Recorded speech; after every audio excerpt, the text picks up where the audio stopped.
All right, Bones, cut the music. Cut the music, Bones. Bones. Bones.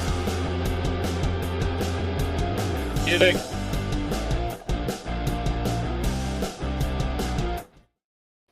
There you go. Bones. Bones is a little slow. There he is, right there. Right here just a little bit earlier. But we're going to show with Amelia Cotter. We're going to bring her in just a minute. As soon as we get started, it's going to be a 1 hour show. Got to be tad less than an hour. So we go ahead and get started. Now the Bones has cut off the music. Go ahead and play our intro.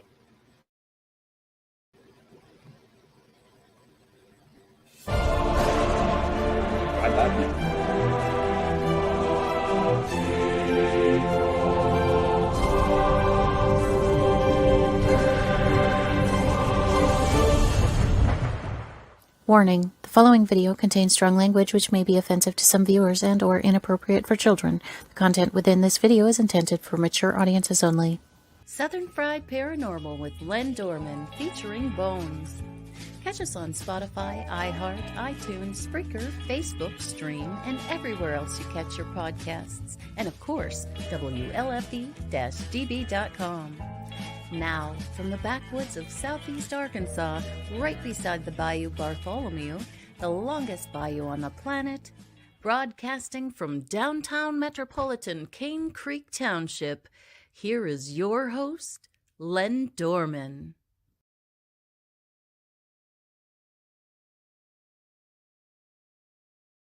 We're now doing the show back. I've got some decent internet, decent connections. This is obviously a recorded show because it is way bright in here. Unfortunately, we have a window in my studio that faces to the west, so we're getting direct sunshine, and my air conditioner is malfunctioned. So if you see a little bit of sweat on the forehead, I apologize, but it's unavoidable right now. I got a little fan blowing on my feet, keeping my feet cool, but it's still over 80 degrees in this room. The rest of the house is cooled off by the 3 units. Tonight, we are, or tonight, or whatever time it is on WLFE, or where you normally see your podcast, which WLFE is available on. Southern Fried Paranormal, of course, going through WLFE-DB. Yeah, you can get up on where you normally pick up your podcast, and that's probably where you're watching it right now. We're going to bring in Amelia quite a while.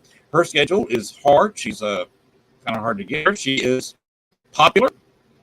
She does a lot. She keeps herself busy. And we're going to bring her in the room right now so she can tell you what she's doing. Hi, everybody. Thank you, Len, for having me on. Well, there we are. We are here. It is awesome to be here. And yeah, finally coordinate, because I think we tried to coordinate something for last May, and now at least we're doing it. And actually today's June 1st, so we just missed this May, but it's finally happening. So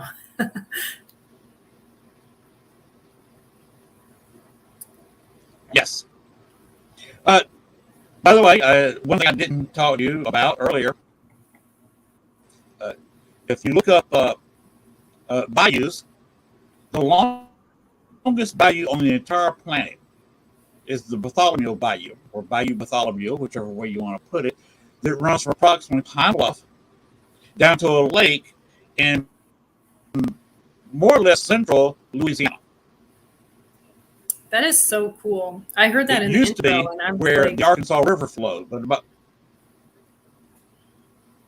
man, you live in a beautiful place. it's where the Arkansas River used to flow, and that river changed course and left a big hole in the ground. And of course, it filled up with rainwater and became a bayou. There's also Cane Creek Creek, whatever they call it. It runs into to an artificial lake between the bayou and the creek. They filled up a mile down the road. There's this huge fishing lake where anytime I want to, and they keep it stocked, I can go down there and throw a little bobber on a rod and reel or a cane pole and go fishing. And there's, of course, you've got the creek to look at, you've got the lake, and yes, there is the Bayou Bartholomew that runs right down here, and steamboats using that on that bayou until about 1910, 1912. From Pine Bluff down to a lake where the bayou ends in central Louisiana. And they've restored most of Louisiana's bayou to where now you can actually go down it commercially for recreation. Mm-hmm. They just got a federal grant the past couple months for the bayou. So you can use it recreational. Eventually, we're going to have out here at the lake, they're going to have kayaks and other stuff where you can actually either Star City recreationally on the bayou. Cool. Ooh. So, of course, there is a gator in the lake and the bayou. So, but that was a setup there. Yes, I do live within a mile of the longest bayou in the world. That's so cool. That's awesome. So, I got 8 acres next to me that's available. So, if you want to retire down here, I know the guy across the street from me, his dad owns those 8 acres, and I'm sure I could talk him out of it at a reasonable price. Good to know. I'll keep that in mind. His son, his son hunted on them before the guy started his construction of his house in the back. Well, so he cleared off that lot. It's just 8 acres, and just the deer are no longer there because I'm living here and cleaning out this lot, and the guy's cleaning off his lot for cows or horses. Gotcha. The deer aren't in that 8 acres. He can't shoot on there anyway because no matter which way he aims, he's up. So if you wanted that, I could probably at maybe say 6,000, let's say probably less than 8,000 an acre. I could arrange those lots. Or of course, you're fully woody. You have to cut the trees down, and you have to put the house on. Ooh. But for at least 8,000 at top end or below per acre. Good to know. That's not bad. That is not. That's amazing. So, if you ever want me to arrange a full price and maybe say, "Oh, listen, no." Yeah, I'll talk to JP about it. Of course, you better do it after you retire because there's. I don't think either one of you wants to work at the chip mill. It's the only thing we got here where they just find trees for chips, for fireplaces and grills. The employee here is they make steel wire. So I don't think either one want that. We'll come down after we retire. But be glad to have you. Right. Okay. There's something I've been meaning to ask you. I kind of touched base on it. Right. Let's do it. Tell us a little bit about what you've been doing. Let's go ahead and start way back when you did a paranormal show for, I believe it was available in the Orient. You can explain more about where it was available. So the RIP files. And where it's available now. Yeah. Got it. So the RIP files is widely available. We were on Sci-Fi Asia, but we also primarily aired on the Really channel in the UK, which is the same channel that they have like Haunted Scotland and just the haunted shows, and like the show itself called Haunted. I think is like the OG paranormal investigation show, and just a lot of like the paranormal reality that they show over in the UK. So we have I still have fans that are over there in the UK, and that was super fun. So we didn't film there. We filmed everything primarily in Maryland, Virginia, West Virginia, Pennsylvania. And I'm from Maryland, so that was a cool experience to be able to go there and see all these different places. So we aired on these different networks from about 2014 to 2018, but we're available on Amazon Prime. So this was before, or maybe at the advent of every show being named like the something files. So, but if it's the RIP files, and you can find us on Amazon, Amazon Prime, and we're also free in a bunch of places. So if you have Tubi or Vudu or a lot of those like VOD streaming services, you can just look us up on there. And I'm in seasons 2 and 3. I had a great experience doing that show. I wasn't sure what I was going to be in for, because I wasn't sure how much of it was going to be just focused around TV stuff versus focused around paranormal investigation. But I met some really neat people. We had like small film crews, so like 2 or 3 people, like one guy with a camera, sometimes 2 guys with a camera, and then one person doing audio. So it was usually like an intimate group of people, and we had some of the most profound paranormal experiences I've ever had happen while or after I was filming the show, like things that I would bring home with me, dreams that I had. It was a very profound experience, which I would not have expected. And nothing was ever faked or overly sensationalized, and they didn't have a budget for that anyway. This was like it's high production value. So when you watch it, like it's a little cheesy, but it's not like, it doesn't look like homemade or anything, but it's, so they had a nice production value on stuff.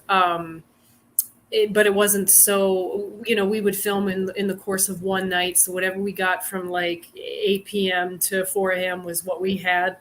And, just had some really neat experiences. And the show's not bad. So it's primarily a group of like female investigators, which is becoming more popular now. But at the time, like that was almost unheard of. Yes. And it's, there's some silliness, and there's some of the usual, like, just the ridiculousness of paranormal shows with the yelling and the screaming. There's none of that come at me, bro, kind of stuff. We stayed far away from that, but there's a lot of really thoughtful dialogue, and there's a lot of metaphysical and kind of stuff that delves into territory besides just like that gadget focus, like science-y paranormal investigation, which the longer I spent dealing with different types of gadgets and ghost hunting equipment, the more I realized that really all you need is your 5 senses and a good digital recorder. Even if you're not a sensitive psychic person, you don't need to be any of that or have any of that. Like all of those digital, all of the toys are fun, but they're toys and they're not science. No matter what engineer is telling us that they're science, they're not science. They're toys, they're gadgets, just as much as a Ouija board or a pendulum or, so I learned so much. It was a really cool experience. And I also learned, I learned a lot about just dealing with people in the field as well. So particularly in the realm of like television and personalities, just dealing with different types of personalities. So overall, it was cool. Seasons 2 and 3, you can see me on there. I would love to know what people think, but it was really cool, and I think it's a good show. Not just because I was on it. I'd watch it even if I wasn't on it. So hopefully that's saying something. And I get paid $0 to advertise for it, so I don't have to hype it. Okay.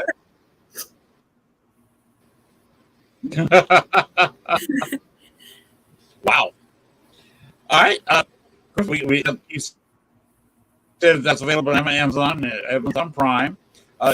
You have written several paranormal books, including the one that Gail and I went to, I believe, when you were first talking about it, of course, Breakfast with Bigfoot. That's right. That's right. Breakfast with Bigfoot is based on the Albert Ostman story of 1924. So even though it is like a children's book, it is still it still has like a grounding in a real paranormal encounter. But I remember when you guys came over for that, that was so much fun. But yeah, so I've written 5 books now. This House, the true story of a girl and a ghost, about my experiences growing up in Maryland and exploring a local abandoned haunted house. That was my first book. That was kind of like what got me into all of this, because I originally just thought I was going to be like a young adult writer, but I wanted to write about the paranormal and write about ghosts. And it just kind of ended up taking me down this further and further down this pathway. My second book was Maryland Ghosts, Paranormal Encounters in the Free State. So an homage to my home state, even though I've been in Chicago since 2008 and all of my writing has taken place here. Third book, around the time that we were hanging out a lot and doing a lot of different things with the Chicago paranormal seekers and investigators and everything. That was Breakfast with Bigfoot, which was a children's book that was also that was published by like a mainstream just children's publisher, and just happened to have a Bigfoot theme, so it fit in with everything. And then I took a long break from writing, so or not from writing actually, but just from writing a new book. And all of those books were re-released over time. And then in 2021, I came out with Where the Party Never Ended, Ghosts of the Old Baraboo Inn, based on research that I did about the Old Baraboo Inn in Baraboo, Wisconsin. And so a lot of opportunities have opened doors for me. The RIP Files opened a lot of doors for me. The Baraboo book opened a lot of doors for me, and that was one of my most popular books. So This House will always be my most popular book. I don't think I'll ever surpass that, but right now, like Where the Party Never Ended, Ghosts of the Old Baraboo Inn is, even though it's so focused on one place in one small town, it's been very popular. I've gotten to do a lot of traveling to talk about it, and I love if people have the chance to go up there. It's about 3 hours from Chicago. If people have the opportunity, it's right outside of the Dells. Baraboo's a really cool, historic, haunted town. And I've got big feelings for that place. And then my 5th book came out last year, and it's called Apparitions. And it has some supernatural themes, but it is a book of poetry, mostly in the vein of exploring anxiety and trauma. So this was a collection that I was working on for like 5 years, which is funny because it's like a chapbook. It's like a 40-page chapbook of poetry. But I really poured my heart into this because I'm not just a paranormal geek. I have other stuff going on, and I have other writing interests and other things I've written about over the years. And poetry has been a big thing for me. And I'm big in the poetry community. And, there's more than one poetry community, but, anyway, I'm super proud of that. And that book this year, so This House won an award in 2020 from the Higgy Pop, which is in the UK. It's like a entertainment website. This House won an award through them, which was super cool. And I have it on my mantle over there. And then Apparitions was shortlisted by the Haiku Foundation in their Distinguished Book Awards. And then it was nominated for an Eric Hoffer Award. So I feel like a real writer now. I feel like I have made it as a real author, in addition to, because, people in the paranormal community know all about me or the books or whatever. And everybody understands exactly what they're about. Oh, it's a book of ghost stories. I get it 100%. But people who aren't into that are like, so you write like sci-fi? And I'm like, no, it's paranormal. It's about, it's people's true paranormal encounters. And they're like, okay, so it's like horror fiction. And I'm like, no, it's people's true paranormal encounters. And they're like, there's a market for this. And I'm like, man, it's like the biggest thing right now. When you turn on the TV, you can't get away from stuff about the paranormal. So, but it's interesting. I chose to write about this during a time when it has come to be very popular public, in the public imagination. So it's been a journey, but here I am.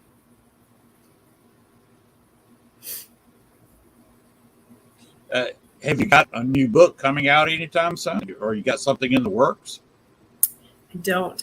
Well, actually, I have a million little projects. So this has been kind of interesting because this is the first year that I haven't been actively working on a book project, but I have several I have like maybe I'll do a short story collection, which would be fiction.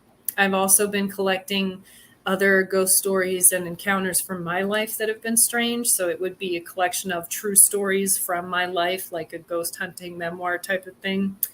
I'm also thinking about doing more poetry. And so I have a lot of little threads out and about in the world, but I've just been kind of like sitting on those ideas for now. This has been, so 2023 has been what I'm calling my year of yes, where I've been interviewed on some really cool podcasts. I have a full lineup of events. I was on a TV show on FX, which is coming out in June. And I'm a background actor in that, but it's not like, a huge deal, but it's super fun experience for me. And hopefully, we'll be seeing me on TV at the end of June. And, just taking up anybody who asks me to come to an event or do something, even if it's not like, there's not a lot of pay or whatever the case may be. I'm doing it because I just want to have the experience of catching up, reaching a wide audience, traveling, doing all these fun things.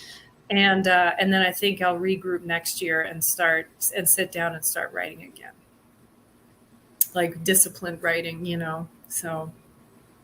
Oh, and okay. I'm doing like a retreat. I'm doing like a writer's retreat in July, which is another thing I've always wanted to do and couldn't really like afford. So this has been a cool year.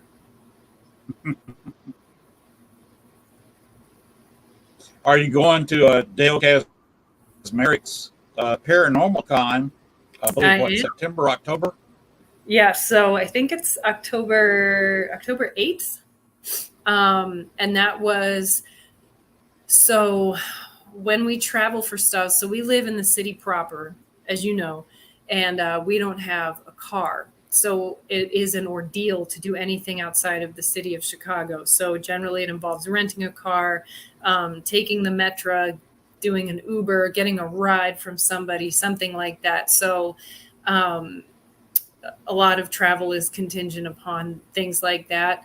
But Dale had invited me to his conference like pre-COVID, and then it got canceled, and then it never came back. And now it was back last year. I had to say no, blah, blah, blah. So I wanted to definitely do it. And I know a few people, I know probably a lot of people that are going to be going down there. So I'm looking forward to that.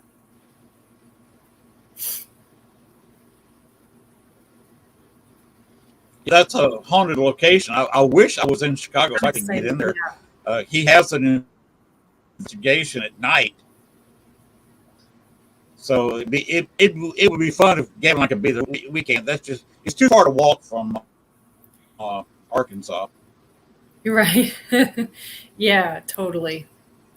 But ghost hunting with you and Dale would be fun. That would be. I need to dust off my old equipment and get out there. What'd you say? Yeah, get your K2. I don't know if you've got you got to dust off your K2 or your millimeter. Yeah, so I don't have right now. All I have is a flashlight and a digital recorder. Some of your toys. But I know, I am because I'm so anti. But I do plan to get like a millimeter or a K2 just for the novelty of watching it light up. So I do need to get that. But we went to the old Baraboo Inn. I haven't done a ton of ghost hunting in between, but we did go there in January for an overnight where it was just us. And you know Mikey Rosario? You met him probably over the years. Jonathan and I went with him and with Oscar and with our friend Gwen, who lives in Baraboo. So it was like a Scooby-Doo team. And we just we spent a lot of time that night just like asking questions and recording sound, just listening, you know, and we just heard and experienced some really neat stuff. But yeah, so I'm looking forward to the distillery with Dale. I will be at the Chicago Paranormal Convention in this month, as well as Haunted America Conference down in Alden with Troy Taylor. And next month, Chris Fleming is having a pop-up Paracon in Woodstock and at the Opera House, which I'm really excited to go there because I've never been there, and that's a cool haunted place too. And then some other places. So it's going to be a busy summer, and I'm hyped. Cool. Yeah, Mikey and I, you remember the farm up by Rockford? Yeah. The Haunted Willow. Yeah, Willow Creek Farm with Al. Good old Al Kelcher. Mikey and I spent 2 nights. Mikey and I spent 2 nights there before I left down here. Okay. I bet, you know what, that rings a bell because I know he had written like a whole kind of like a long journal entry about that, and he let me read it. So you guys had a lot of stuff happen, or I know Mikey had a lot of stuff happen, but I love Willow Creek Farm. I think we're going to go visit Al this year too, because we haven't seen, I am deathly allergic to cats. So the last time we spent the night with Al, Jonathan and I both almost died just from our cat allergies. So I told him, I was like, we might have to stay in a hotel, but we will try to make it as long as we possibly can before we have to leave, because it's the coolest when it's the dead of night there. But yeah, and now Al is raising mini cows. I don't know what they're officially called, but he's raising like mini cows, and I got to go see them. So yeah, there's a name for them, but I can't recall. Right. Now, if you go to his place,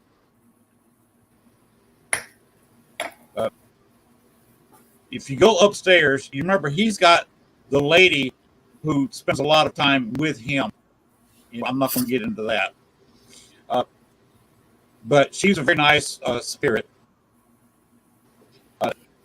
When Mikey and I were there, he was sleeping, of course, with the air conditioner in the bedroom. The other one was not, but I was fine with it.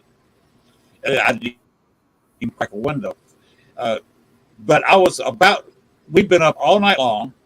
Most of the day before, I was exhausted. My legs were completely give out. I was working 24 hours awake. Went upstairs, was undressing, fixing to jump up into the bed for at least to catch a few hours sleep during the day. And I heard voices. Al was gone. He had some business to take care of. He wasn't even there. Mikey was the only person on the property with me, and he was sound asleep under the air conditioner in the bedroom down the hall. Mm-hmm. I heard a young male voice say, "What's wrong with him?" Because that's what it hadn't been too long since I had the right knee replaced, so I was still hobbling around a tad, recovering from that surgery, and being up for 24 hours and on my feet. My legs were just killing me. The left knee was starting to hurt. I hadn't completely worn it out yet, but that would be coming in a couple of years. But a young male voice, a child, said, "What's wrong with him?" And a female voice says, "He's tired and he's a little sore. He needs to go to bed." Oh, wow. Oh, he needs to go to bed to sleep. Yes, he needs to go to bed. And you heard this outside? Okay, if you'll excuse me, I'm going to sleep. Right. No, I was in the bedroom. So, but I mean, like, you heard it. You didn't hear it in your head. You heard it like in the hallway. Because I know some people who are sensitive hear the voices like in. I heard it. It's standing. I heard it with my ears, like there was somebody in the room with me. Wow. When we were there, we were having trouble getting to sleep because of the allergies, but we had been in bed for about an hour and we weren't really talking. We were just kind of laying there and kind of just relaxing. And I can't remember if this was before or after Jonathan had to get up to go to the bathroom. So we were being a little more active and we were having like a little conversation. And in the hallway, out in that central area, like out in the hallway, we heard a woman's voice very loudly, just say one word. You couldn't tell what it really was. You could just like hear that it was like that kind of like she was asking a question, like okay or hello, but that's not the word she said. It was just like that was the intonation of her voice. And I was like, oh, I heard a voice. And Jonathan was like, oh my gosh, I heard it. He heard it more clearly than I did because he was like standing closer to the door and I was in the bed. And that's all she said. Like she didn't say anything else. It was like it was like half a sentence. And it was really cool. And Oscar was with us for that too, but he's not like sensitive. And I was joking with some people. I was on Astonishing Junk Drawer, like the Astonishing Legends, like Patreon podcast. And they were like, Oscar's either the most sensitive dog in the world and he sees and hears ghosts all the time and it doesn't even bother him. He doesn't even react, or he's like completely deaf and blind. And I was like, yes. So he's 16 now. So it's possible that he's just oblivious, but he didn't react at all when that happened. And he didn't react at the old Baraboo. And he frankly seemed upset that he couldn't find a place to take a nap. But anyway, it was neat. And there was another time I was at Al's place with a large group of people, not a large group, like 10 people, doing like one of those Ouija board sessions. And I remember the next morning, a lot of cool stuff happened during that. But I remember the next morning, somebody was talking about Sarah in a way that was not a flattering way. And I got this surge, this rush of like anger that didn't come from inside of me. And I felt this compulsion to go tell them that like, you shouldn't talk about Sarah like that. And it was really interesting. It was like one of the few times that I ever felt like something was like channeling through me because it was completely involuntary. And I didn't really tell anybody about it, but I told Al later. So he's gone through a lot of different phases out there with the activity. But last time I talked to him, he told me that not much really happens anymore. It's very quiet, very peaceful. Yeah. I think a lot of the other spirits have faded away. I was down there. I was there twice. And I was out by this corn patch in the middle of the night and heard a loud Indian war whoop come up. He had told us about the drumming, and we I heard started, the drumming. I It was screaming. crazy. Mm-hmm. I have never. I know it could be the power of suggestion. Like I know, but like it was just so. I mean, you could hear the echo of the drumming. It was just so clear, and some of the stories about like how people were seeing like black horses out in the corn stalks, and it's not a horse wouldn't be out in the middle of this thick corn, this corn cover. And some of the construction workers that were there working on the place were like, man, this place is creepy, right? And that they had seen this black horse, and that people were telling them that like there's something. They were saying that like if it's true that there are native spirits out there, that they were more protective and more neutral, and they're just there because it's where they always been, but that there's this other thing there that's like, dark, and Al it was driving him, not driving him crazy, but he was troubled by it for a while. But now I think he says it's like it's all dissipated. So he did a lot of work. He tore down a barn and some other things that he did. So I wonder if it's possible that like whatever is there is just finally like at rest or moved on, just decided it was good and nothing to see here, can't bother him, can't get to him. So it decided to move on. But I'm excited to go back and see it again. Cause we haven't been there since like 2018-ish, 17-ish, maybe. Well, tell him I said hello. I will. But also, when Mikey and I were there, all of my cameras were recharging. Everything I had batteries in it, needed to be recharging. So I had batteries all over the place charging. No cameras available. Nothing. I remember. And I looked out the window. Saying that. Yeah. And I saw a figure walk by, and I thought it was Al. So I looked out, and a friend of his was coming back with him, and I saw him sitting in his truck.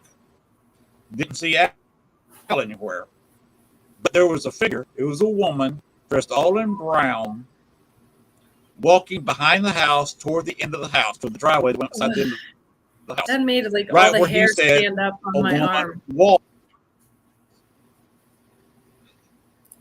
And I'm looking at this full-bodied apparition, just as solid as a human being. I said, well, that is not Al. That is a woman. So I dash from one window to the next, watching this figure. I get to the end of the house, waiting for her to round the corner and walk down toward the mailbox, which is where Al has seen her.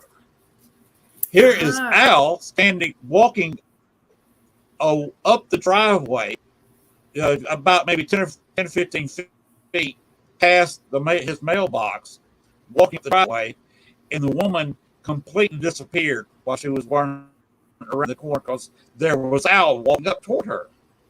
Wow. So, of course, she was not going to run into a human being. Yeah. Completely disappeared. And I got no evidence from that because I didn't have a camera that would take one photo. Everything I had was completely exhausted. And I feel like Mikey mentioned that he was like, we couldn't get any of the equipment to work. And of course, and I feel like that always happens. It happened on the RIP files too, that like frequently there would be malfunctions with cameras and with audio equipment and stuff. And then as soon as there was that weird like little downtime where you're like waiting to charge something or trying to figure it out, you would hear something, feel something, a breath would, something would brush by. And, I feel like that, it happens on purpose that way. Sometimes it's like their ha-ha kind of. You remember, I was down there the other time with Dave Wisner, and I was out also at the same time. Carl was also there. And you remember Carl is 6'1" or something. That's the old crew, man.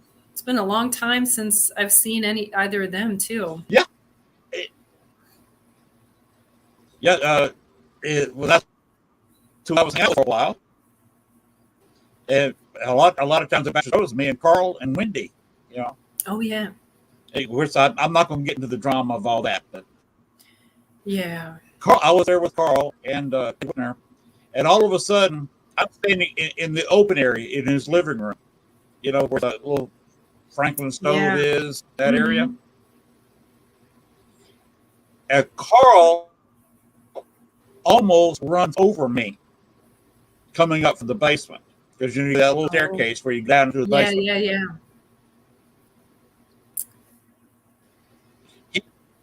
He saw the big shadow figure that appears there sometimes. Oh, wow. And Carl's out of there. I would be too. He almost ran over me. I'm 5'9", and at the time, I'm 120 pounds. So, if he had smacked into me, it'd been like a football contest. Oh my gosh. That would have been some kind of impact. Man. But I was like, tell him I said hello, and we've had some adventures at Chicago Yeah, over you the know, that years. old crew, man. I just, yeah, I miss By the way, everybody. I wish everybody well. There was a lot of drama, a lot of drama. Oh, enough drama for fill a lifetime. But now I feel like everybody's just kind of oh yeah, there's a lower, much lower drama now, and everybody seems to be doing much better. But like, yeah, interesting times. you and I could get together and write a very soap opera-ish drama about what The I know all the the stuff happened tell-all over the would years. be, yeah, it would be scandalous. It would be scandalous, that's for sure.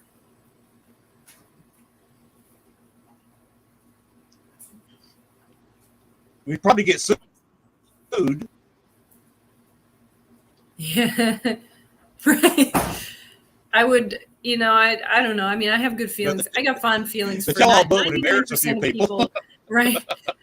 I got good fond feelings for like 99% of people. There's only one or two people who ever did me wrong. So, but I kept my nose out of trouble. I never, I had enough drama in my own life, of course, but I tried to stay neutral with a lot of stuff and a lot of people and just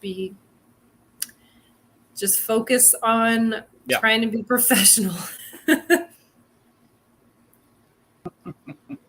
and not being attracted to other ghost hunters helped. Here, I don't discuss politics. Oh, the politics thing. Well, that's when it got off the rails, that's when it got off the rails, I think, is when people started to get, political. And you learned some unpleasant things about people that you didn't think unpleasant things about before. Right. Al's in a school Republican, and me being an independent moderate, was surprised at how much Al and I could talk and agree on.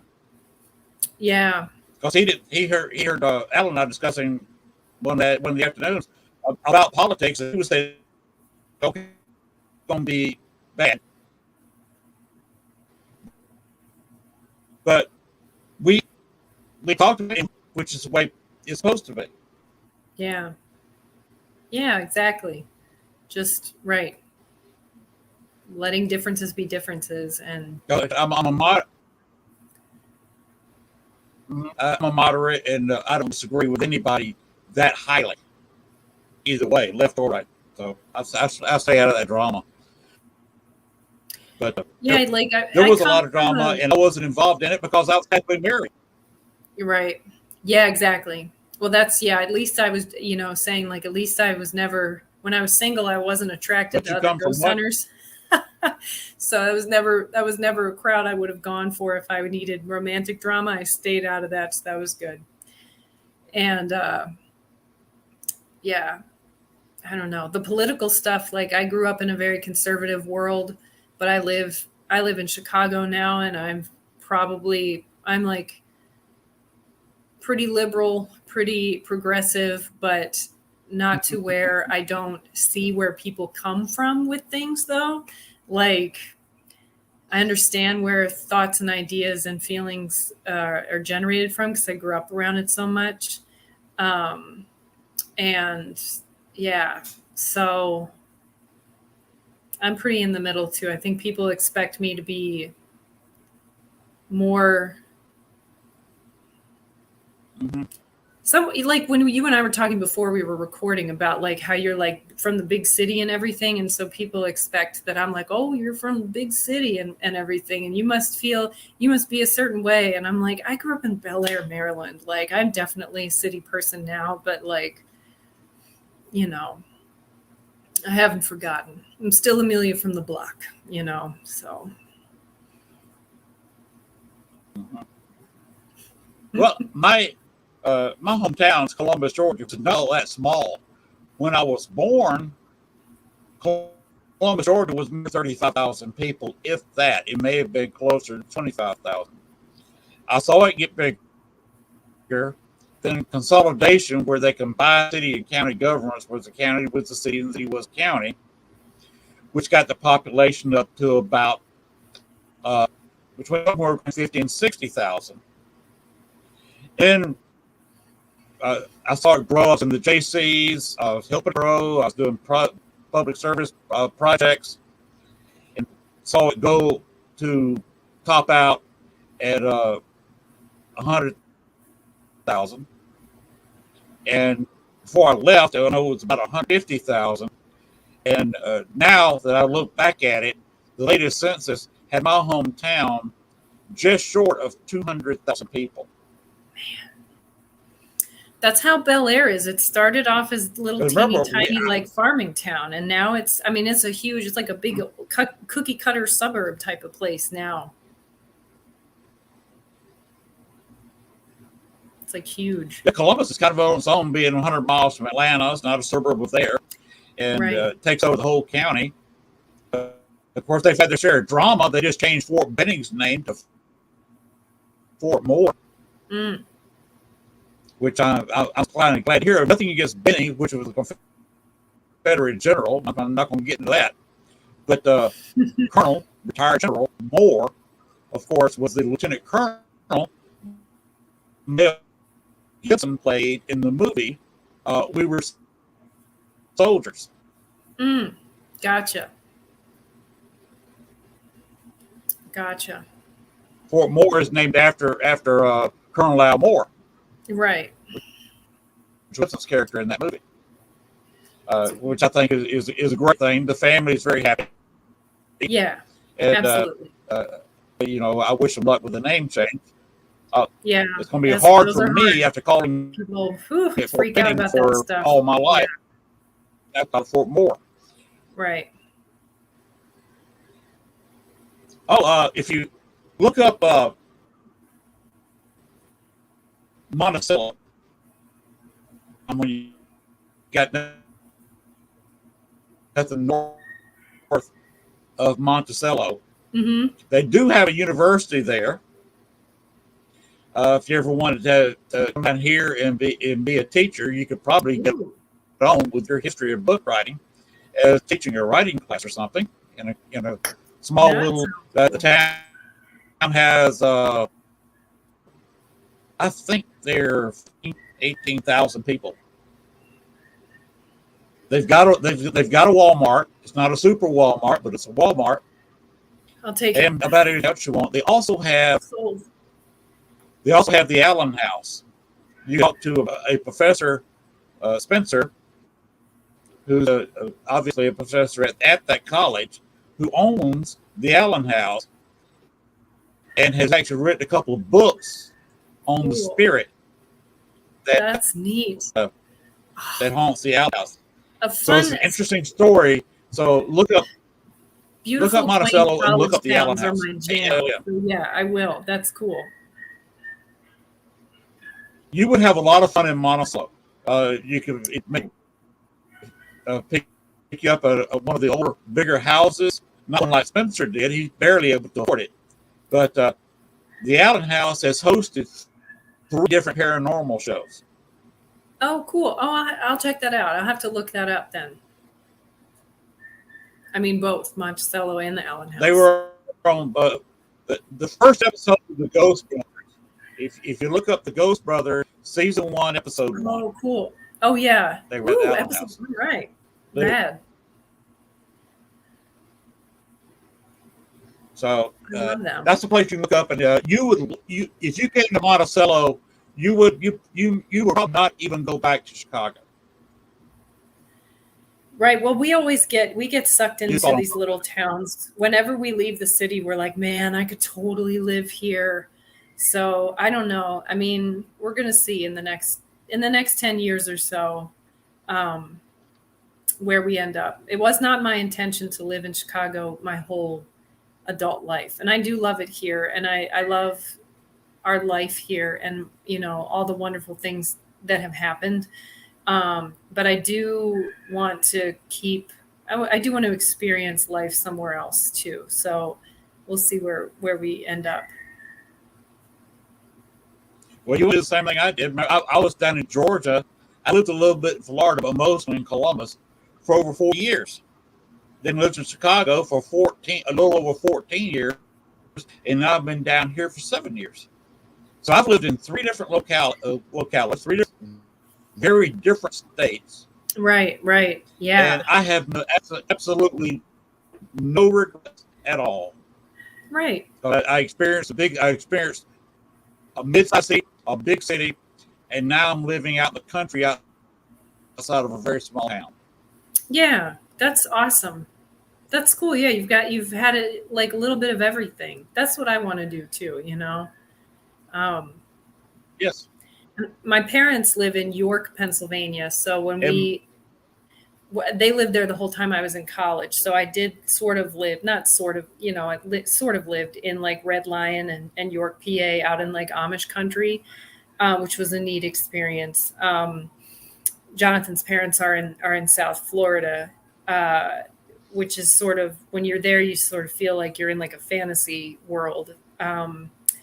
But yes, we're thinking about Jonathan's from here. He's from Chicago, but he went to school at Berkeley in Boston, and so he really loves the East Coast. And I don't know, like I just feel like there's more adventures awaiting us.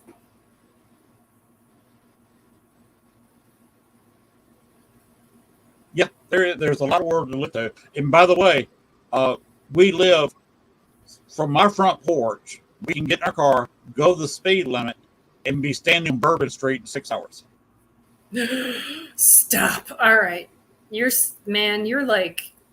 getting paid by the city to advertise for living down there. 'Cause, oh my gosh. Well, it's getting better and better. We got the bayou. We've got, 6-hour drive out of Chicago doesn't get you very far because of traffic these days. So that's good to know.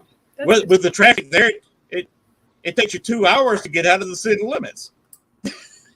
When I used to commute from Lakeview to the Adler Planetarium, which is only 8 miles away, it would sometimes take me an hour and a half to get to work.